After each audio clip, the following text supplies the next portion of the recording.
시청자 여러분 안녕하십니까?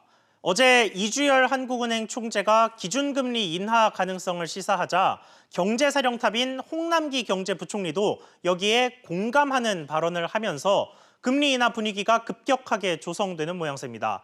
금리 인하를 통한 경기 부양이 필요하다는 건 그만큼 우리 경제가 안 좋다는 뜻이겠죠.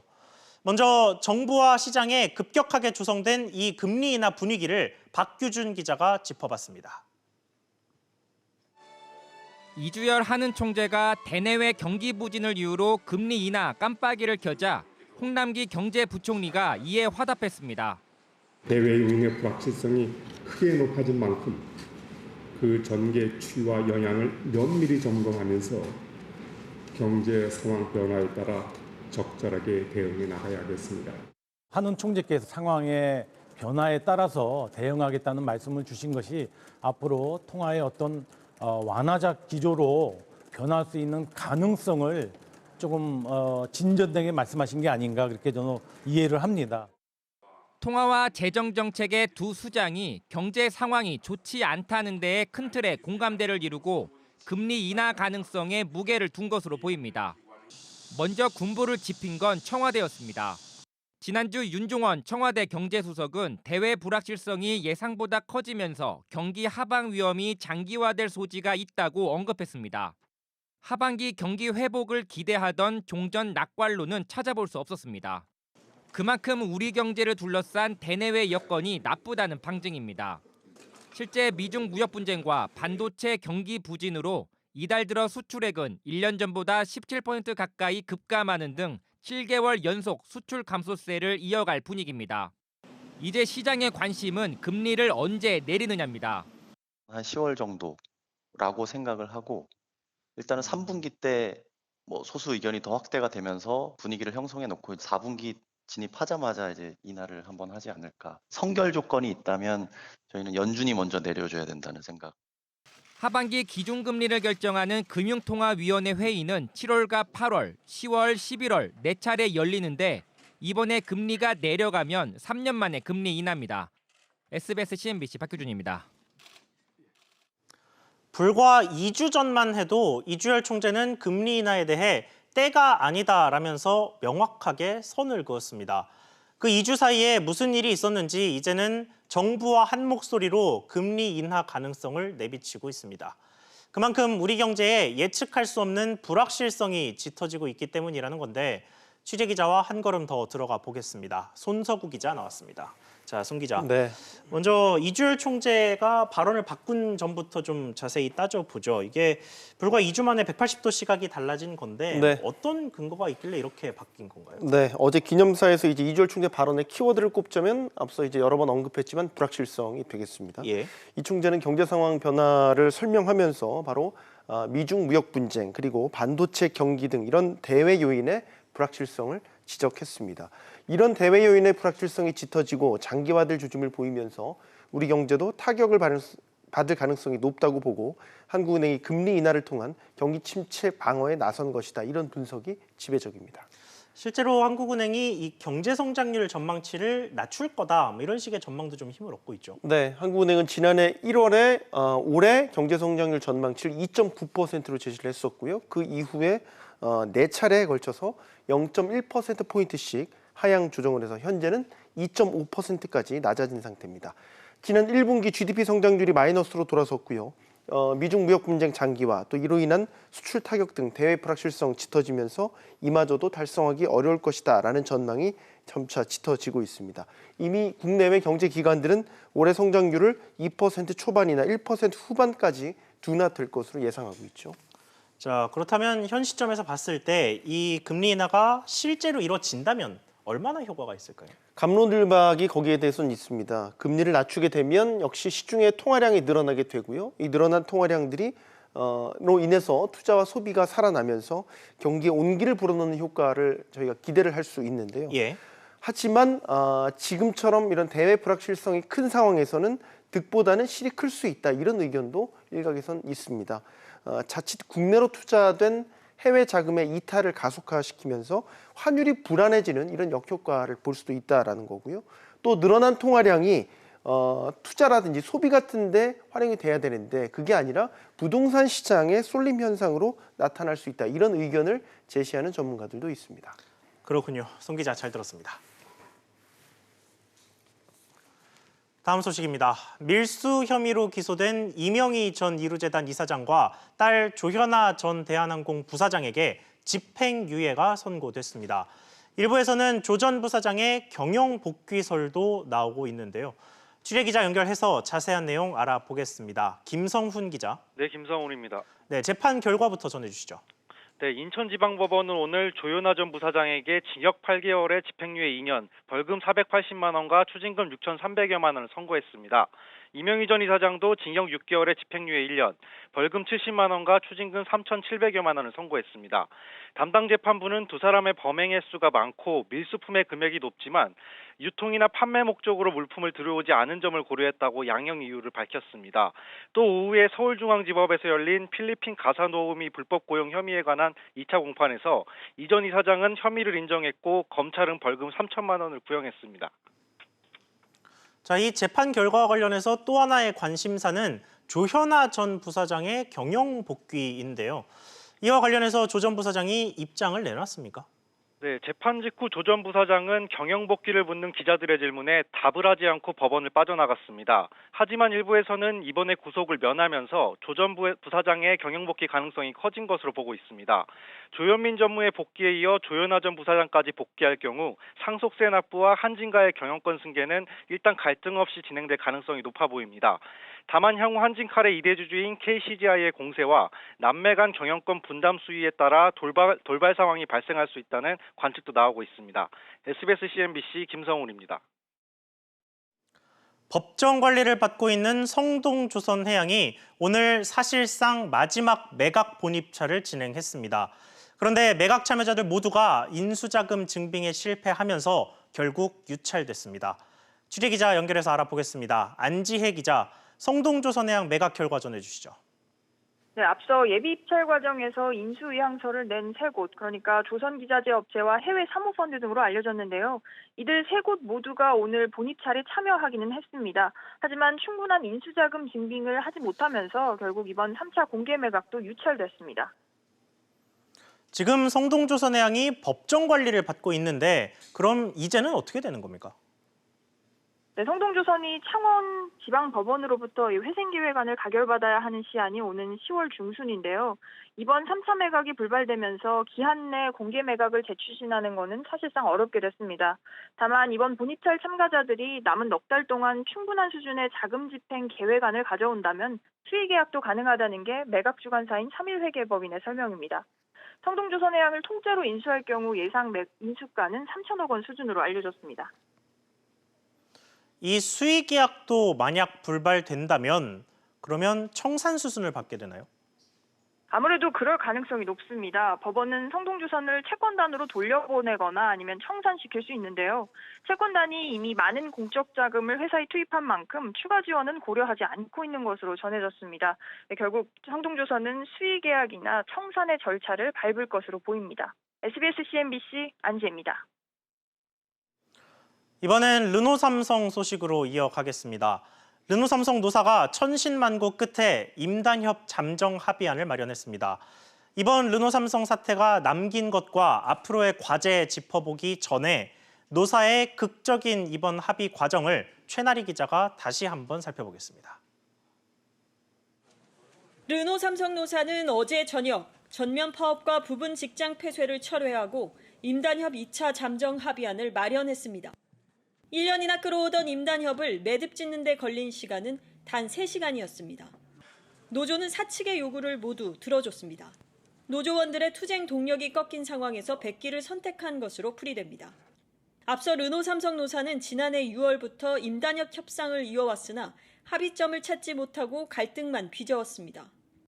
파업의 불안감을 느낀 닛산은 르노삼성 자동차의 위탁 생산 물량 감축을 통보했습니다.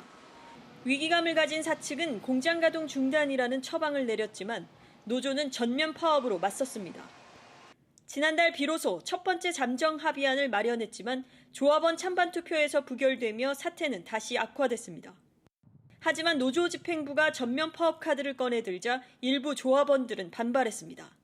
노조원 60%가 파업 대열에서 이탈하며 파업 동력은 급격히 약화된 겁니다. 여기에 회사가 부분 직장 폐쇄와 손해배상 청구 소송 등 초강수를 두자 노조는 결국 백기를 들었습니다. 임단협 시작 1년 동안 르노 삼성자동차는 파업을 60여 차례 진행했습니다. 이로 인한 손실은 2,800억 원에 이르는 것으로 추산됩니다. SBS CNBC 최나리입니다. 아직 절차가 남아있긴 합니다만 르노 삼성차는 이제 정상화에 대한 기대감이 그 어느 때보다 커지고 있습니다. 그러면 이번 사태가 남긴 건 뭔지 취재기자와 조금 더 짚어보겠습니다. 윤지혜 기자 나왔습니다. 자, 윤 기자. 네. 우선 이 마지막 관문이라 하는 내일 있을 조합원 투표 전망은 어떻습니까? 네, 사실 지난달 잠정안이 부결이 된 적이 있지 않았습니까? 예. 하지만 이번에는 타결 가능성이 다소 커 보입니다. 이 노조가 수세인 상태에서 잠정안에 합의를 한 데다 1차 투표 때 반대를 했던 영업직과 정비직군 노조원들과도 어느 정도 소통이 돼서 이 타결에 대한 기대감이 커지고 있는 상황인데요. 또 생산 물량 감소로 이 손실을 입은 협력사와 지역 경제의 타결 압력도 상당한 것으로 보입니다. 자, 그런데 임단협이 마무리된다고 하면 당장 회사를 정상화시키는 게 좀 시급하지 않습니까? 네, 맞습니다. 이 프랑스 본사의 물량 배정, 이에서 신차를 받아와야 하는 상황인데요. 이 물량을 배정받지 못하면 생존 자체가 불투명해질 수가 있습니다. 이미 올해 1월에서 5월까지 르노 삼성차 생산량은 지난해와 비교해서 무려 35%나 줄었고요. 내수 판매는 14% 감소했습니다. 자, 지난 1년여간 이 노사가 좀 질질 끌어오면서 손실도 좀 막심했는데 네. 이번 르노 삼성 사태가 남긴 과제가 있다면 어떻게 분석해 볼 수 있을까요? 네, 우선 우리나라 자동차 노사 구조에 이런 근본적인 원인이 있다는 분석이 나오고 있는데요. 전문가 의견으로 직접 들어보시겠습니다. 예. 매년 노사 협상을 한다. 이거는 사실은 세계적으로 별로 없는 일입니다. 투표로 당선이 되기 때문에 노조 집행부가 힘을 가지기 위해서는 계속 강력한 투쟁을 할 수밖에 없었다. 네, 이런 노사 형태가 있지만 지금은 자동차 산업 환경이 과거 급성장하던 때와는 다르거든요. 때문에 내연기관이 저성장이 지속이 되고 있고 이 친환경차와 미래차로 전환이 급속하게 이루어지고 있습니다. 여기에 맞게 노사도 과거 대결 프레임에서 벗어나지 못할 경우 공멸할 수도 있다. 이런 지적이 나오고 있습니다. 그렇군요. 윤 기자 잘 들었습니다.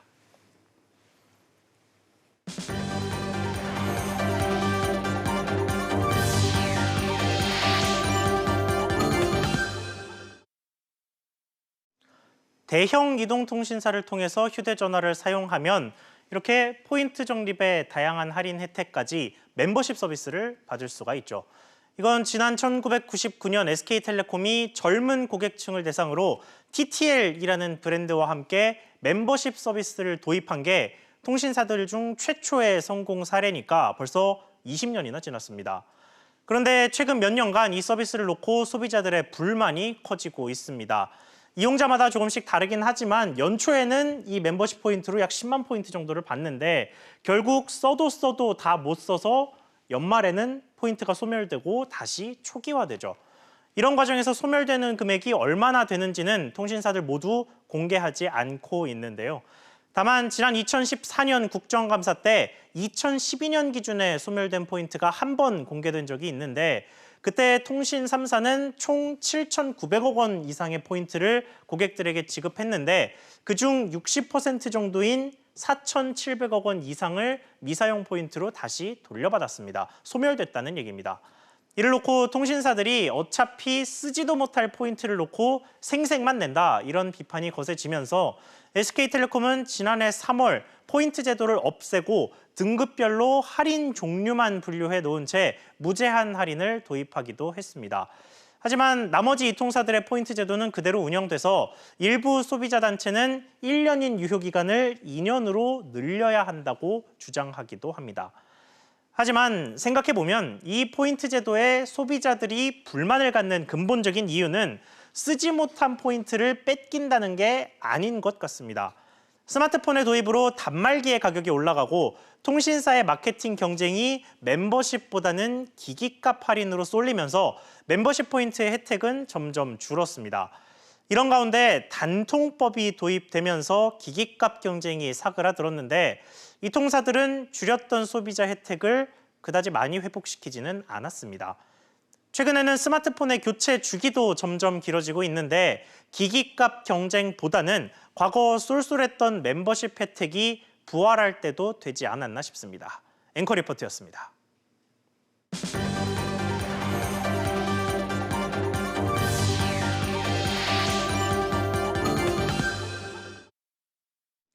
다음 소식 이어가겠습니다. 전기차의 배터리는 10년 정도가 지나면 충전 효율이 떨어져서 교체하도록 되어 있습니다. 분리된 배터리는 수거해서 안전하게 처리해야 하는데 국내에 이 처리 지침이 없어서 폐배터리가 무작정 쌓이고 있는 상황입니다. 지금 상황이 얼마나 심각한지 또 정부 움직임은 어떤지 자세히 짚어보겠습니다. 먼저 폐배터리가 쌓이고 있는 현장을 김정현 기자가 취재했습니다. 경기도 일산에 있는 폐차업체입니다. 창고에는 상자에 겹겹이 놓이거나 비닐로 싼 전기차 폐배터리들이 쌓여 있습니다. 지자체에서 폐차나 아니면 노후화로 인해서 반납되는 배터리를 보관 위탁을 받아서 지금 현재 업무를 수행하고 있습니다. 현재까지 보관되고 있는 양은 한 60여 개 정도. 제주도를 제외한 전국 지자체에서 수거된 폐배터리들은 일단 이 업체로 모이는데 언제 처리될지는 현재로선 미지수입니다. 환경부는 내년에 약 1,500개의 전기차 배터리가 이곳에 올 것으로 보고 있습니다. 하지만 이 전기차 배터리들을 어떻게 처리할지 정해진 방침은 없습니다. 현행법에는 구매 보조금을 받은 전기차는 폐배터리를 지자체로 반납해야 한다는 규정만 있고 어떻게 처리해야 하는지에 대한 내용은 없습니다. 리튬이온 배터리는 감전이나 폭발, 화재 가능성이 있기 때문에 온도와 습기 등 보관에 특히 주의해야 합니다. 따라서 신속한 처리가 필요하다는 게 전문가들의 의견입니다. 전기 자동차에서 사용되고 난 뒤에 회수된 배터리는 그렇게 안전한 상태가 아니에요. 위험성도 상당히 높습니다. 배터리팩 재활용 사업을 진행할 경우에 방안들을 제도적으로 좀 준비를 해놔야 합니다. 주무부처인 환경부와 산업부는 다음 주부터 폐배터리 처리 방안을 논의할 예정인데 지침을 만들고 업체를 선정해 실제 처리까지는 상당한 시간이 걸릴 것으로 예상됩니다. 그 사이 사실상 방치된 폐배터리는 뜨거운 여름을 앞두고 있습니다. SBS CNBC 김정현입니다. 보신 것처럼 지금 당장 쌓인 전기차 폐배터리 양은 그다지 많지 않지만 문제는 앞으로 쌓일 속도입니다. 전기차 판매량이 지난 2011년 이후 폭발적으로 늘고 있기 때문입니다. 이 부분은 황인표 기자가 알아봤습니다. 최근 국내에서 가장 많이 팔리고 있는 전기차입니다. 배터리를 가득 충전했을 때 주행 가는 거리가 400km를 넘고 유지비 역시 저렴하다 보니 많은 소비자가 찾고 있습니다. 한 번 충전으로 주행할 수 있는 거리가 굉장히 많이 늘어났고요. 신형차들이 또 나오면서 고객들이 선택의 폭이 좀 넓어졌다고 할 수 있겠습니다. 2010년 단 36대만 팔렸던 전기차는 2014년에 판매량이 1,000대를 넘었고 2017년 10,000대, 그리고 지난해엔 3만 대나 팔렸습니다. 올해와 내년에도 3만 대 넘게 전기차가 팔린다면 국내 누적 전기차 판매량은 내년에 10만 대를 넘길 것으로 보입니다. 지난해 3,500억 원 수준이던 전기차 구매 보조금과 충전 인프라 예산은 올해 4,573억 원으로 1,000억 원 이상 늘어났습니다. 여기에 각 자동차 회사들이 주행거리를 늘리는 등 성능을 개선한 신형 전기차를 잇따라 선보일 예정이어서 전기차 판매는 더욱 가파르게 늘어날 것으로 보입니다. 전기차 보급에 속도가 붙는 만큼 폐배터리 처리 등 관련 규정도 신속하게 마련돼야 할 것으로 보입니다. SBS CNBC 황인표입니다. 창고에 쌓이고 있는 전기차 폐배터리를 어떻게 처리할지에 대한 정부 지침은 아직 없는 상태입니다. 다음 주에 논의가 시작된다고 하는데 이 가이드라인을 만들기 전에 확인하고 준비해야 할 것들이 많습니다. 계속해서 강산 기자가 보도합니다. 전기차의 폐배터리 보관은 환경부가 관리하고 있습니다. 폐배터리를 어떻게 처리해야 할지에 대한 관리도 환경부 소관이지만 관련 기준은 아직 없습니다. 재활용을 할지 아니면 친환경적으로 폐기해야 할지, 재활용을 한다면 어떤 기준을 따라 진행해야 하는지 등 준비가 안 된 겁니다. 지금은 재활용 지침이 따로 있지 않습니다. 지금 반납에 관한 거는 있고 재활용할 때는 어떤 식으로 해야 된다든지 만들어야 됩니다. 성능평가 기준하고 같이 엮여있기 때문에. 이에 앞서 폐배터리 처리가 가능한 업체부터 파악해야 하고 예산도 확보해야 합니다. 민간으로 매각을 한다거나 국비하고 지방비하고 어떻게 이제 배분을 한다거나 이런 게 아직까지 정리가 잘 안 돼. 뒤늦게나마 다음 주부터 환경부와 산업통상자원부가 폐배터리 재활용 기준에 대한 논의를 시작할 예정이지만 재활용에 대한 국내 연구 상황이 미흡한 수준이어서 현장의 처리 지침이 도달하기까지는 거쳐야 할 단계가 많습니다. 특히 안전과 관련된 보관 처리 기준 마련이 시급하다는 지적입니다. SBS CNBC 강산입니다. 사실 이 전기차 폐배터리는 처리만 잘하면 에너지원으로 활용 가치가 높습니다. 재활용 시스템이 제대로 구축돼야 하는 이유가 바로 이 점 때문인데요. 앞서 이 내용 취재한 김정현 기자와 조금 더 이야기 나눠 보겠습니다. 자, 김 기자. 네. 먼저 이 전기차 배터리의 재활용 가치 어느 정도 됩니까? 네, 전기차 배터리는 재사용 혹은 재활용 가치가 매우 높은 물질로 평가되고 있습니다. 전기차 배터리는 초기보다 성능이 20-30%만 떨어져도 기능이나 안전성 면에서 수명이 다한 것으로 분류되는데요. 바꿔 말하면 아직 70-80%가 충전이 가능하다는 얘기입니다. 예. 전기차 배터리는 작은 배터리 수백여 개가 모인 것이기 때문에 이를 각각 분리해서 전기 자전거나 전동 휠체어 등에 사용할 수 있습니다. 또 전기차 배터리에는 리튬과 니켈, 망간 같은 희귀 금속 물질들이 들어있는데요. 이 금속들만 따로 추출해서 재활용할 수도 있습니다.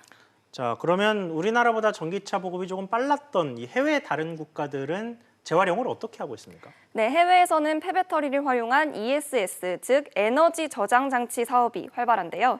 네, 지금 보시는 건 일본의 자동차 회사 닛산의 LED 가로등인데 전기차 폐배터리가 들어가 있습니다. 친환경적인 건 물론이고 땅을 파서 일일이 전기선을 깔지 않아도 되기 때문에 설치 비용도 싸다고 합니다. 미국의 제너럴 모터스나 독일의 벤츠 등도 폐배터리를 활용하는 ESS 사업을 활발히 하고 있습니다. 자, 그렇다면 지금 시점에서 국내에 가장 시급하게 도입돼야 할 이 처리 제도가 있다면 어떤 게 있을까요? 네, 가장 먼저 폐배터리를 재사용하는 기준과 또 안전하게 보관하기 위한 기술 등이 먼저 만들어져야 합니다. 안전하게 처리하는 방법에 대한 고민도 필요한데요. 중국과 독일에서는 전기차 생산업체가 폐배터리 재활용 과정을 직접 관리하고 책임질 수 있도록 재활용법에 명시하고 있습니다. 그렇군요. 김 기자 잘 들었습니다. 최근 최저임금이 가파르게 인상되면서 중소상공인연합회가 기업의 재산권과 경영자유를 침해한다면서 헌법 소원을 제기했는데요. 이를 놓고 헌법재판소가 공개 변론을 열어서 전문가들 의견을 수렴했습니다. 윤성훈 기자가 보도합니다. 헌법재판관들이 법정에 들어섭니다. 지난 2년간 30% 가까이 오른 최저임금이 기업의 재산권과 경영의 자유를 침해하는지를 놓고 의견을 듣기 위해서입니다. 청구인인 중소상공인연합회는 급격한 최저임금 인상이 헌법 119조가 보장하는 기업의 경제활동 자유를 저해한다며 헌법소원을 냈습니다. 종업원 한 30% 내보냈다. 한 2, 3년 내로 장사 때려치운다. 그런 이제 강렬한 반응을 보이는 거예요. 기업들의 경영 환경을 좀 압박을 좀 낮춰줘야 되겠다. 이 위헌 청구 소송이라는. 헌법 123조 3항에서 명시한 중소기업의 보호, 육성 의무도 저버린 것이라고 주장했습니다. 문제가 없다 그러면 왜 지금 와서 그 정책 당국자들이 과거의 인상이 너무 과도했다라고 하는 공감대가 형성됐다 이런 얘기는 왜 하고 고용안정기금은 왜 쓰는 거죠? 이에 고용노동부는 현장 의견을 수렴하는 등 적법한 절차를 거쳤다며 맞섰습니다. 최저임금법 취지에 따라서 다양한 현장의 의견 등을 수렴하여 절차를 거쳐서 이루어진 것이기 때문에 위헌의 소지는 없는 것으로 봅니다. 또한 최저임금 인상에 따른 경영 부담을 줄이기 위해 지원책을 실시한 만큼 기업의 경영권을 침해하지 않았다고 주장했습니다. 최저임금의 인상이 기업의 경영권을 침해했는지를 두고 날선 공방이 이어진 가운데 현재는 조속한 시일 내로 선고를 내리겠다는 입장입니다. SBS CNBC 윤성훈입니다.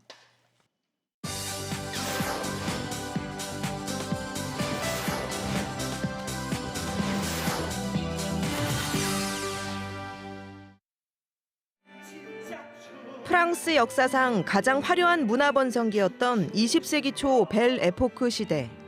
이른바 춤신으로 불린 발레리노 니진스키의 공연으로 파리가 들썩입니다. 춤은 나고 내가 춤이야. 한 번도 보여준 적 없는 진짜 춤. 있는 그대로 춤추고 싶어. 시대를 앞서간 그의 춤은 천재성과 광기 사이에서 호평과 동시에 혹평도 공존했습니다. 이상해 처음 보는 춤 의상을 그릴 수가 없어. 왜 맞춰 어려워 난의 안춤 무대가 그려지지 않아. 왜 맞춰. 전설적인 발레리노 니진스키의 일생이 처음으로 국내 뮤지컬 무대로 옮겨졌습니다. 니진스키와 같은 시대를 살던 작곡가 스트라빈스키와 모던 발레 제작자 디아길레프까지 세 인물의 예술적 인연을 흥미롭게 풀어냈습니다. 니진스키와의 발레 공연을 꿈꿨던 마타하리를 조명한 발레 공연도 찾아옵니다. 1차 세계대전 당시 독일과 프랑스를 오간 아름다운 이중 스파이로 알려져 있는 마타하리의 이야기는 그동안 영화와 드라마, 뮤지컬로도 다뤄졌습니다. 국립발레단의 마타하리는 발레리나를 꿈꾸지만 역사의 거대한 수레바퀴 속에서 비극적인 생을 마감한 판무파탈의 이야기에 초점을 맞춥니다. 캔버스를 수놓은 수백 개의 푸른 점들, 아무렇게나 찍어놓은 듯한 점들의 반복 속에서 점 하나하나의 차이가 드러납니다. 점과 선, 여백을 이용해 반복과 차이를 표현한 이우환 작가의 특별전이 열렸습니다. 70년대 초반부터 현재까지 시기별 작품의 변천사를 한눈에 볼 수 있습니다. 잘 알려진 회화 시리즈뿐만 아니라 목판과 도자화, 설치 작품 등 이우환 작가의 다양한 작품을 만나볼 수 있습니다. SBS CNBC 윤선영입니다.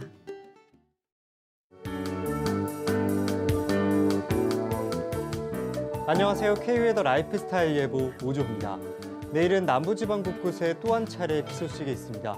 내일 전남과 경남에는 5mm 내외의 적은 양이 내리겠고요. 제주도에는 5mm에서 많게는 30mm까지 비가 내리겠습니다. 그리고 내일 비가 오지 않는 중부지방으로는 오늘과 비슷한 더위가 이어지겠습니다. 내일 서울의 아침 기온은 18도에서 낮 기온은 27도까지 오르겠고요. 남부지방의 경우 부산은 24도까지 오르며 오늘보다는 기온이 조금은 낮겠습니다. 하지만 아침 저녁으로 일교차는 크게 나는 만큼 새벽이 되면 많이 춥기 때문에 해가 지고 나서는 체온 유지에 신경을 쓰셔야겠습니다. 중부지방은 종일 구름 많은 날씨를 보이겠습니다. 그리고 춘천과 대전의 낮 기온은 27도까지 올라 더운 날씨는 이어지겠습니다. 동해안의 하늘 역시 구름이 많이 끼겠고 낮 기온은 강릉 26도까지 올라 오늘과 비슷하게 덥겠습니다. 남부지방의 경우 광주와 부산, 제주는 아침부터 흐려지면서 비가 내리겠고요. 낮 기온은 광주 25도, 전주는 27도, 대구는 26도를 기록하겠습니다. 이번 주 주말에는 나들이 계획 세우시는 분들은 기상정보를 잘 참고하셔야겠습니다. 토요일에는 대기가 불안정해지면서 동부 내륙에는 소나기가 내리겠고요. 강원 영동과 경북 동해안의 비는 일요일까지 이어질 것으로 전망됩니다. 지금까지 날씨였습니다. 오늘 저희가 준비한 소식 여기까지입니다. 시청해주셔서 감사합니다.